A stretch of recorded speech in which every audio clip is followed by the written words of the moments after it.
Hey, we're back again.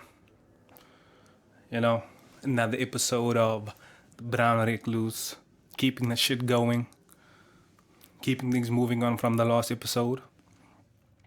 Speaking of the last episode, I know that it looked very, or a little at least, touchy feely towards the end because I was adding the end like YouTube buttons like subscribe and like check out this video shit, and that fade out, whew, looking like I was about to end it all.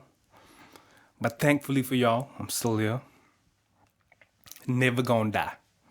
This is episode 8. Then at 8 upside down, what is that? Infinity. Because that's where I'm gonna take it. To infinity and beyond. And no, that's not a plug for the Toy Story movie. Actually, I haven't watched part 3, so I would be lost if I watched part 4 anyway, so. Yeah. Meanwhile, and Disney's just cashing in on the concept of nostalgia. Like all these live action remakes and shit. Like, damn. Even like outside of Disney, like this new Men in Black for some reason, which for me can never top the original just based off that nostalgia effect. Like, like how you can top Will Smith and Tommy Lee Jones. So that's why I haven't checked it out. Like, I'll wait till it comes on like one of the like Mnet Premiere or whatever that channel is, because the trailer wasn't that dope.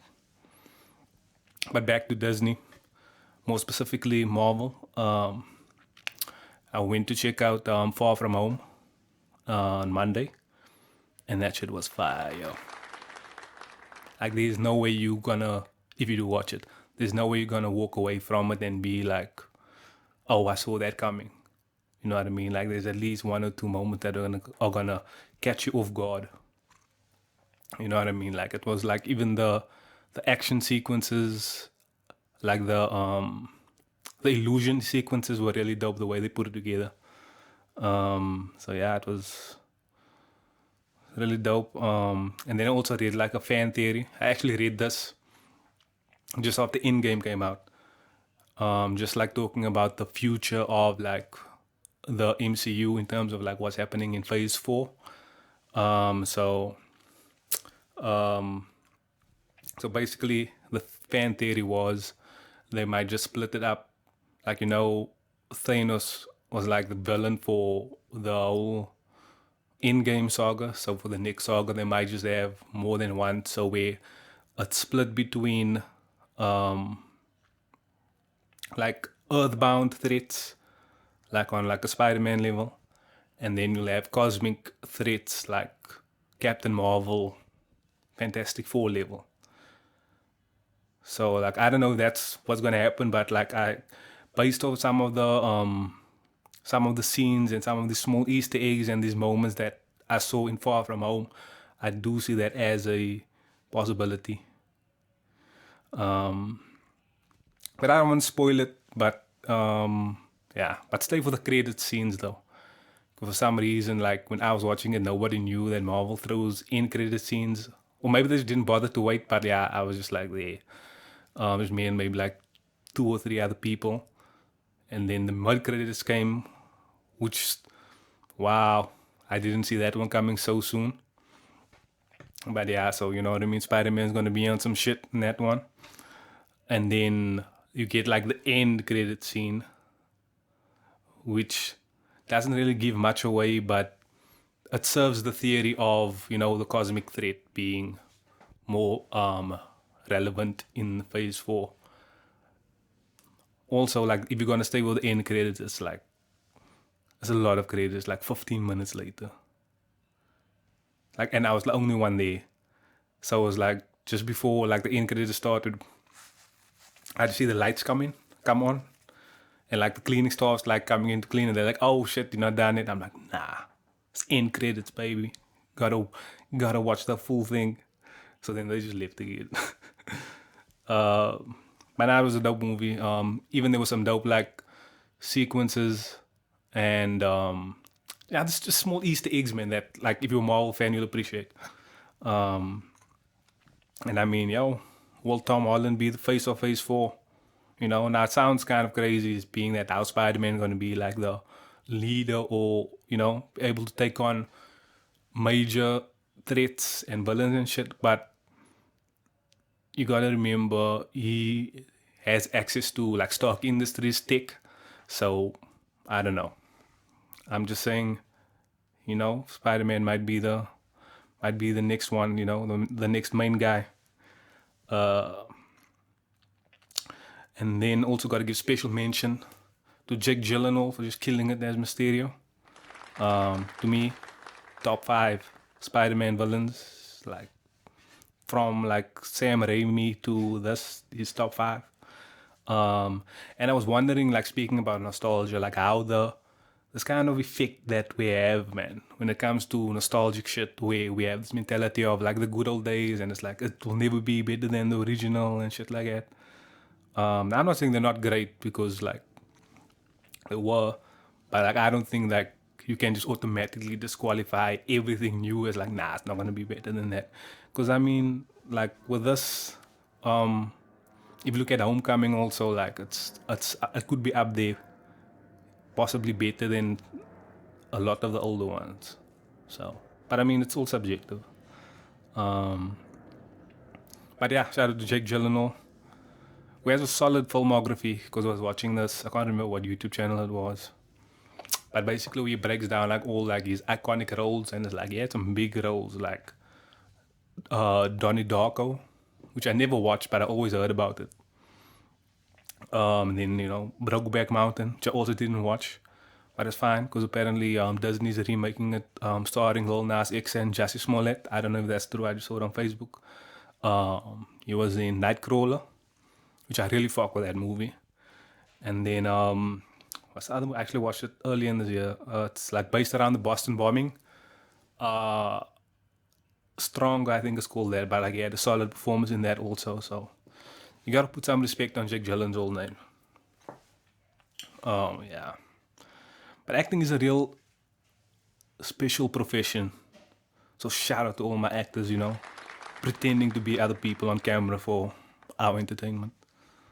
Because you gotta like, it's like the practical part of it where it's like you gotta remember the lines, you gotta know like where to like come in on cue and all of that shit. But then also you have to like give character and like breathe life into like words on a page. You know what I mean?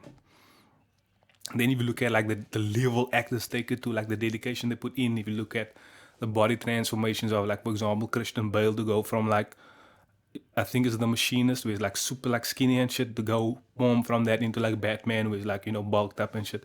Like that's next level shit, And then like speaking of Batman, like if you look at the mental and like emotional toll these roles take on, like, RIP to Heath Ledger, and others that like get lost in their roles, man. So to me, it's like I take my hats off the actors though, that really give that dedication, But I'd still like to give it a shot, One day when I'm big, I'm gonna try acting, because I think I could pull off obviously like a character that's similarly or whose character's in line with like how I am, you know what I mean? But at the same time, I would also like to play a role that's completely like serious and shit like that, man. Like just to come up ways like how to like move different, or talk different, or like just to create a different character, and manifest different personality traits that I don't usually do in real life, man.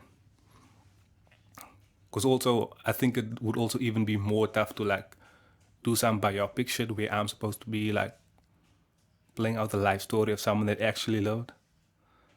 So yeah, I don't know, but I'm just saying I want to give it a shot someday. Because like I think when it comes to like playing roles and acting, it's like you have that leeway to kind of just step outside of yourself, man. Because like look, like in like the way I am, like I'm always thinking like, don't be weird, or like don't like, you know what I mean? Like don't kind of look stupid, kind of. It's kind of like the always like Spider-Man, the Spider sense. I have like don't look stupid sense, where it's like I'll, kind of like limit myself into the way I express myself like in life. I'm more like reserved and laid back. Um, but when you're playing a role, it's like you have that leeway to like not give a shit really, and then you can justify it by saying, "Oh no, I'm just playing a role," or you know what I mean? Because it's easy for people to judge the character you're playing than for them to like. It's easier to handle them judging the character you play as for them to judge like the person you actually are. But yeah, there's just some of the things I think about when I watch movies I like. Um, but yeah. But other than watching movies, I haven't been up to much lately. Not gonna lie. Um, oh yeah, I've been watching some series. Like the Chernobyl series was dope. Fuck with that. Like I've been fascinated by that whole situation. Like since for years. Like I even dropped a track called Reactor 4 in like 2014 or 2015. And it was dope to see it like in a, like a series instead of like the usual way that I always watched it was like in some like documentary format. So it was dope to see that like dramatic side and shit you don't usually see when it comes to like these natural disaster kind of shit. Also, The Hard Zone caught my eye. I watched the first 2 episodes. I think there was only 2 episodes on box office, yeah. But that's basically based on not. I'm not sure it was like the biggest outbreak, but like a specific outbreak of Ebola. Um, and like yeah, like thus as with like Chernobyl has like received criticism for not being true to life and shit. But it's like it's not a documentary, it's based on a true story. It's not a true story. But yeah, but I fucks with it though. So then of course it's Iron Slate gang in this bitch.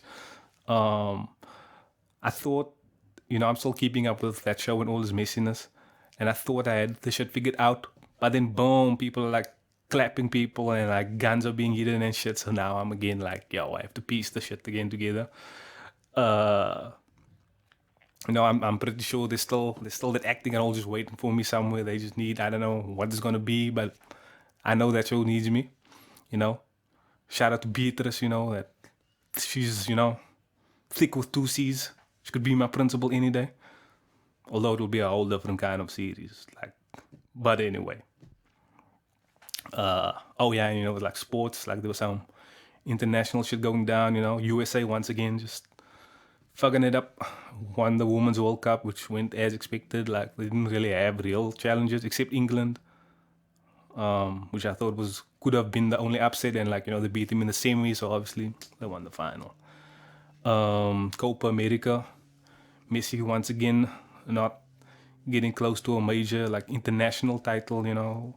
Not that he needs more validation as being one of the goats, but like some of the pundits and fans were like shitting on him, like, nah, Messi's a fraud. He can't do anything outside of Barcelona. And I'm like, I mean, didn't like retire from international football. I don't know. Like some things are just not meant for you. You're just not gonna win with Argentina. That's yeah.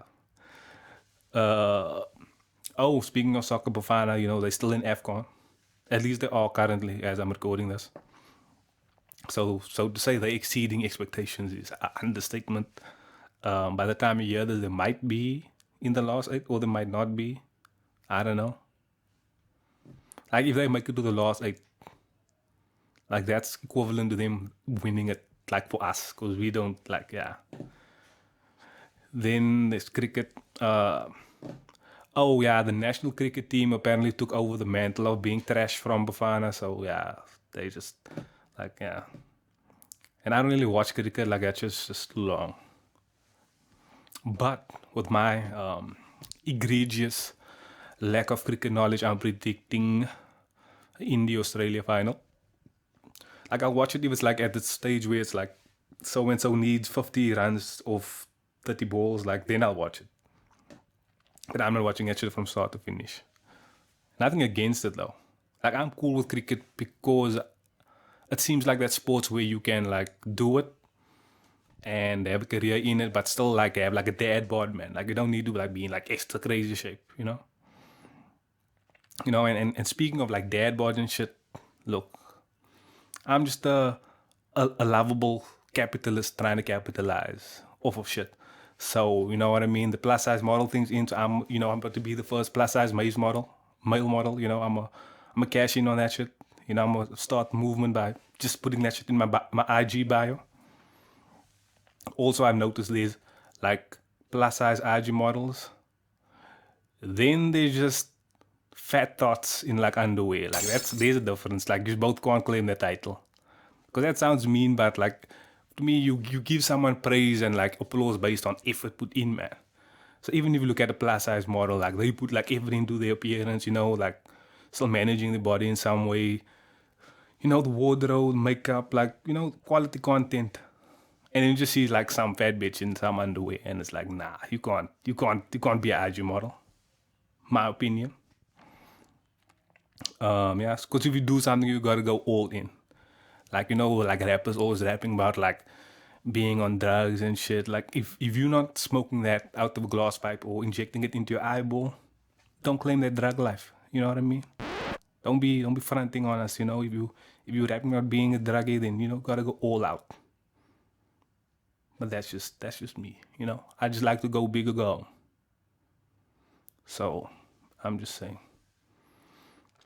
Also, plus size model I've noticed is a very loose term. Like it can either mean being just a little curvy, or it can also mean being morbidly obese. But either way, get your money. Get your money. Speaking about get your money, shout out to the fucking ATM I was at. I'm not gonna say we for security reasons. That just gave me a lot of like 50s. Had my wallet looking BBW. Like, I mean, yeah. Also, wallets are quite cumbersome. Like, if you think of like your outfit, like I'm kind of OCD when it comes to symmetry. So now it's fucked up with this jeans pocket has this big bulge of a wallet here, and the other one doesn't. So I completely understand people that get like microchips in their hands so they can pay and shit. Like it's very like, oh, Illuminati and like, oh, end of the world, end days. But yeah, it's also very convenient. So that's, or if there was somewhere you could just like get what you want and then just leave, man. Which is technically called stealing, but if it works for you, it works for you. I don't knock anyone's hustle. Unless it affects me. Yeah. But yeah, man, gotta do what works for you.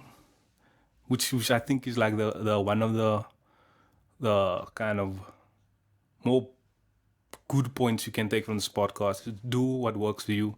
Because I see so many black people on Facebook like just say like music business experts. Like they have do this, do that. They have all these secrets to success and the keys and all of that. They have it all figured out, man. Except that they haven't really. Because to quote West Side Gun, y'all still broke. You know what I mean? It's like, so yeah. So you have to be self-aware and know what will work for you. What are you willing to do for it? What effort are you willing to put in? What tactics are you willing to try? And then stick with that. Play to your strengths. Of course, you have to be open to like, suggestions and shit. And like, adapt to what's happening. But at the core of it, if you don't really believe in it, you're not gonna, persist with what you're doing. So find what works for you and play to your strengths. You have to be self-aware. And I don't know how you're going to reach like a heightened sense of self-awareness, so maybe I don't know. Maybe you quit your job and then you focus on being a full-time creator. Then things don't move on as fast as you thought, and now you're scared shitless because you might have made a horrible mistake, so you left to bring it up in a podcast for no reason. I don't know. Maybe you find some other hypothetical way. Yeah. I'm not saying I did that. I'm just saying, so hypotheticals I'm throwing out there. But yeah, like I said, do what works for you. As for me and what I'm doing, I'm still being productive. You already know. Album still in progress. Engineering in progress. Engineeredbydex.com actually just sent him a quick message just to, for some updates on the mix. Yeah. Oh, and I know you guys seeing that short clips, those 10-second clips. Was like that old VHS effect. Yeah, so those are like behind the scenes footage from like the beat making and like the recording sessions.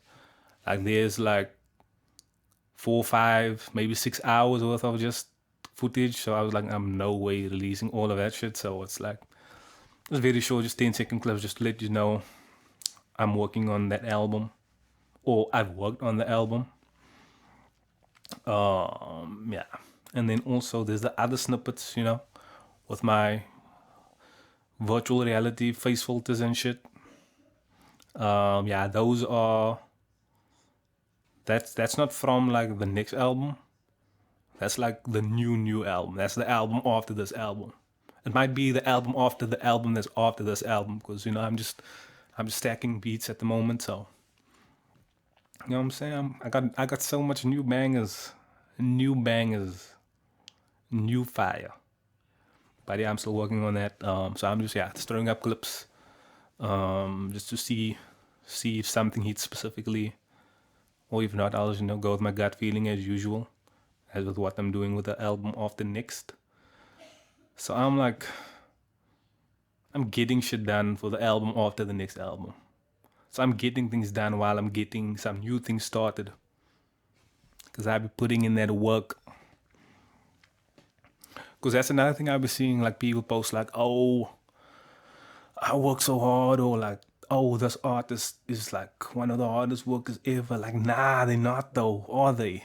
Because they're doing the music, but like they not doing it like on my level. Like I just have to give myself the dick flute solo here. Like I be working my ass off, because they be doing their music shit, I be doing my music shit. But if you listen to the next album, and after listening to Are You Still Busy, like that day is gonna let you know they doing their thing, but they aren't able to dominate different music styles on back-to-back albums like I'm about to do. You know what I'm saying? They also aren't filming, recording, editing, executive producing a fire podcast like this shit. You know what I'm saying? But y'all know what it is. It's a doper show out. The Brown Recluse. I guess is quality content. And like I'm not even 100% yet, I didn't even take the NZT yet. Like just aren't ready for that time. You know? I'ma just start doing this shit live. Like no phone, boom, and then the audience just throws out shit and I give my opinion on it. I might do that if you want to see that, And then after like the podcast, I'll just, auction off my virginity. But okay. But yeah, it's been another episode of this dopeness. The shit that's gonna get you high. This podcast is so dope. You might have to sell your furniture just to buy data to hear this. Like I want this podcast to be the biggest thing since like the tuck epidemic, boom. That's what this podcast is about to be. The new tuck is the Brown Recluse. Boom. How you like that? People are gonna be like having, what do you call it? Interventions for like the families and shit. Like, oh, he keeps saying, you know what I mean, for no reason. Jimmy's rubbing off on him. Too much Jimmy starting to talk like him. That's the levels I'm taking it to. You know what I'm saying? You know what I mean? So yeah, episode 8, aka episode infinity. Because who's gonna stop me? Nobody. This is my show. Also, what else am I working on? Oh yeah, just working on like they had like the concept for like a long time. But yeah, I was just thinking we might just do, JPCMV like merch. Like I did like 3 or 4 t-shirts that I did like way back. And I actually got it printed and like The quality wasn't specifically what I wanted. It wasn't bad, but it wasn't as good as I thought it would be. So I never like got more made. But I might just bring it back just for the because it's like part of the whole spiel you do. It's like you have merch also. So I guess I gotta have merch too. So there's that one, which is basically all my gothic designs. With the skulls and the pentagon and JPCMV. And then I also have Fuck You Pay Me, which is more like understated, just kind of like a nice simple font, like, on some like high fashion level, like $1,000 tee with no logo kind of shit. So then there's that. So I have two like, ideas for like some merch lines, I guess you can call them. So if you guys want that shit, let me know, and then I can organize that shit, start cashing in on something since everything's free nowadays. Like this podcast because I love you guys. Yeah. But yeah, the Brown Recluse. Episode 8. Also,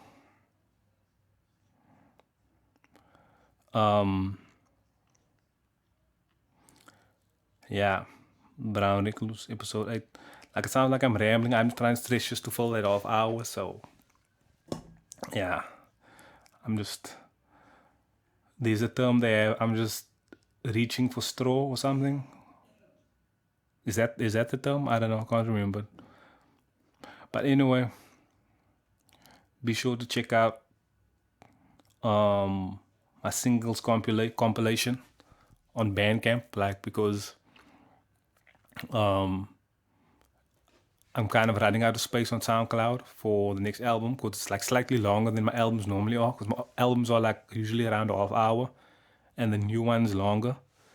So yeah, the singles 18, 19 compilation is on it's now on Bandcamp for download for free. And then it's also on Audio Mac for stream. Because like eventually it just won't be on SoundCloud anymore. So just get them all one time. Like Bandcamp, boom, free download, MP3, FLAC, Wave, lossless, high fidelity, all of that shit. And then Audio Mac for, the streamers, people that don't wanna, download the physical files. I got y'all covered. And then also I was thinking, should I make my first projects that I released between 2011 and 2015 live again? Because I don't have like a specific reason to, but I don't know if anyone want to hear like my old shit. If anyone would like want to hear the progress, then I could do that. Although that would be only on Bandcamp, I think. Or I think it's on Audio Mac as well. Because I never deleted them. I just made them like, how can I say? Like private. So if you guys want to see that, let me know. And then you can hear all my old shit. When I was rapping with like a very beginner, my American accent was on the beginner setting still that time. You can hear it quite clearly. Whereas now I have that professional accent. Boom. But yeah, fuck it. I'm not gonna keep you guys longer. This is the Brown Recluse, episode 8. Shout out to you guys, my future fiends and addicts of this podcast. Yeah, check me out. End of the month. Enjoy the weekend. I'm out.